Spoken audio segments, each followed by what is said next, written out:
Okay, welcome back everyone. Welcome back to secretpagoda.com. In this episode, we're going to discuss on how to create your own free ringtones for your iPhone. It's actually very, very simple.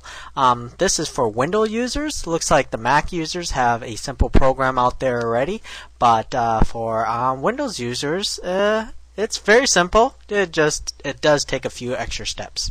Okay, so let's get straight into it. Basically, the first thing you have to do, get into your iTunes, pick a song that you want to use as your ringtone.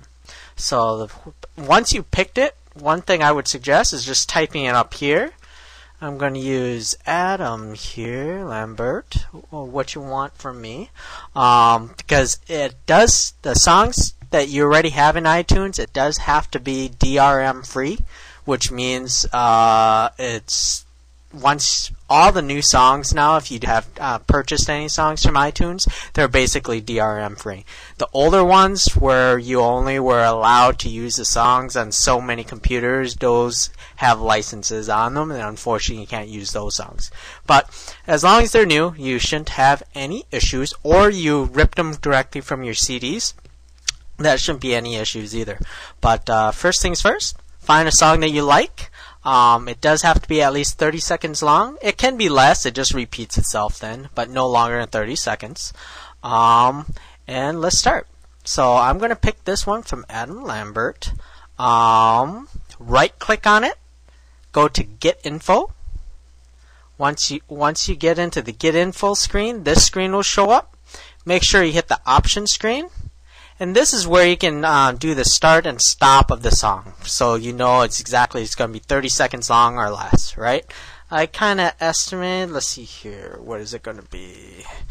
It's going to start at 50 seconds. That's where I like it. So listen to your song, see where you want it to cut. And it's going to go for 30 seconds long. So 120. There we go. And once that is set, just click OK. Alright. As you notice, nothing has changed yet, except if you play the song, it'll start exactly at that point. Alright, so as long as you're happy with that, right click on it again, and now we're going to go to Create AAC Version. Click on that. Okay, as you can see, there's two files now. One of them is the modified file that has the 30 seconds on it. So what we're going to do is we're going to right click on that, and this time we're going to say Show in Window Explorer instead. Right, that pops up, and now you're going to see two files. One where it's going to be a 1 at the end of it, and the other one is the normal file. Alright, the 1 at the end of it means it's the copied file, and this is the shorter version. You also, let's see here, can verify it by just moving your mouse over it. You can see the megabytes. This is 7.09 megabytes, and of course this is going to be a lot smaller, 99 kilobytes. Okay, so make sure when you're on this screen, it's very important that you do see this M4A at the end of it, .m4a, okay? If you do not, what you need to do is make a few change settings here. Go to Tools, go to Folder Options, make sure you go to View, and now we'll scroll down here and make sure Hide Extensions for Known File Types is unchecked. See, if I check it, this is what it's going to look like. Oops. Alright, as you can see, M1 or Me1 and then the regular file. Well, they switch places. Okay, so as you can see, you don't see the .m4a file on it. Okay, so it's very important. Let's go change it back. Go to Tools, Folders, View, scroll down a little bit to Hide Extensions and make sure that's unchecked. Hit Apply, and then voila.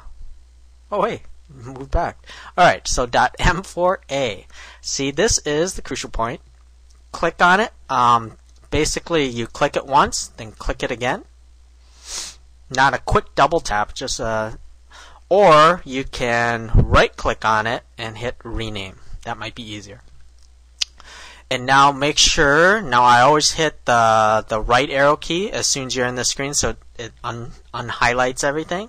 And we're going to delete this section here. Oops, actually we still keep that 4, and we're going to put a R in there instead for ringtone. Alright? And once that is done, hit enter. Then this is going to say, are you sure you want to change? We hit yes. And as you can see, it changed to a ring. Alright? Next, what you do is basically very easy. Keep the screen open, click on it, now you drag it. Alright? So hold down the left click button, drag it, and we're going to move it over to the library here. Simple as that. Now we can close this window here. If we go to ringtones, voila. That's okay, we're almost done here. So as long as you see your files that you like, if you like your ringtone, perfect. Next is we've got to make sure it syncs to your phone. Alright, so next thing to do, as you notice, I do not have my iPhone connected. If you're messing around, changing things, I usually don't like it connected, because as soon as you're done, as soon as you connect it directly to iTunes, it's going to sync it all for you. Then you don't have to try to find the sync button, which I never use, so that's my shortcut of doing things. Alright, so we'll wait for that to sync through.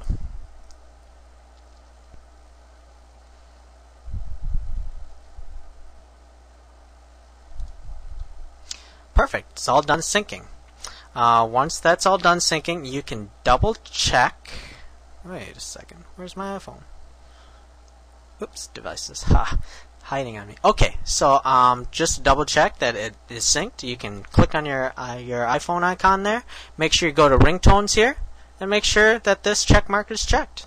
Alright, I have it all on all ringtones now. If you have too many, you can select which ones you want. Saves memory in your phone. But other than that, I like it on all. And last thing you have to do is go back to your music files, right? Because you still have that one file in there. It's now that you changed it, it's not going to locate it, and also going to bring up an error. Hey, this was not synced to your phone because it's no longer there. And this is the 30-second file that we created. So we'll just highlight that, right click, delete. Now it's off and clean and clear. Well, hopefully you enjoyed that web episode. If you have any other questions, please visit at secretpagoda.com. Love your comments. If there's anything else you need help with, let me know. But other than that, this is secretpagoda.com signing off. And look forward to talk to you again very soon. Oh yeah, one last thing. Also, let's go back to the song that you modified. Alright, so I'm going to do the search again so it's up, right? So we deleted the other one that was a duplicate, but now let's right click on this again, get info, and let's put it back to normal. Otherwise it's going to be only 30 seconds long every time we listen to the song from now on, right? We don't want that. So once again, find your song, right click, get info, click on options tab, and make sure these are unchecked so it's back to normal. Click OK. Now we're set.